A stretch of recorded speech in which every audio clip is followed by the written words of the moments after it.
Buchverlaget Stolper presents Iron Imperator, Roman Grand Strategy under Tiberius, by Iskander Rehman. Read by Malk Williams.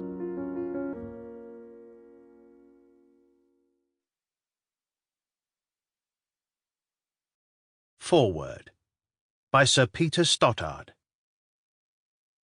Tiberius Julius Caesar Augustus, second Emperor of Rome, has a greater reputation for personal excess than for methodical defence of Rome's empire. Despotic behaviour at home is part of everyone's picture of Roman autocracy. Determined decision-making abroad, not so much. Which of the two we prefer to stress today says more about us than it does about Tiberius. If we think we can learn from history at all, then, at a time of high strategic anxiety, we should perhaps be less anxious about a leader's offences to moral values than about their capability to protect all our values from outside threat. If we choose to study Tiberius, what can be learned from him about present policy towards NATO, Ukraine, or China? Nothing? Everything? And if the answer is something, how do we find what that something is? Not since the collapse of communism in Eastern Europe has the then of ancient Rome been so attractive for those studying the now of the Western world.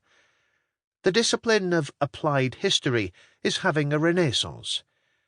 When the issues are liberty and tyranny, leaders and allies, the warfare of multiple fronts, and the links between politics at home and abroad, Rome's is the history that thinkers have often chosen to apply, and this audiobook is a fine example of that. But how to find that something worth practical study is still a hard question. Look back 2,000 years, and there are many clear and easy parallels between then and now. A few of these are very tempting. Trump versus Biden has echoes of Caesar versus Pompey in the dying decades of the Roman Republic, the rule-smashing populist against the former young gun who now bears the hopes of a desperate establishment on his back.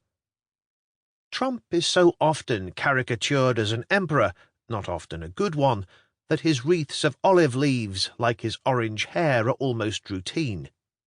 Rehman, whose applications of history to today extend from the 100 Years' War of the late Middle Ages to 16th century Spain, seeks a more subtle approach, examining stories, mostly war stories.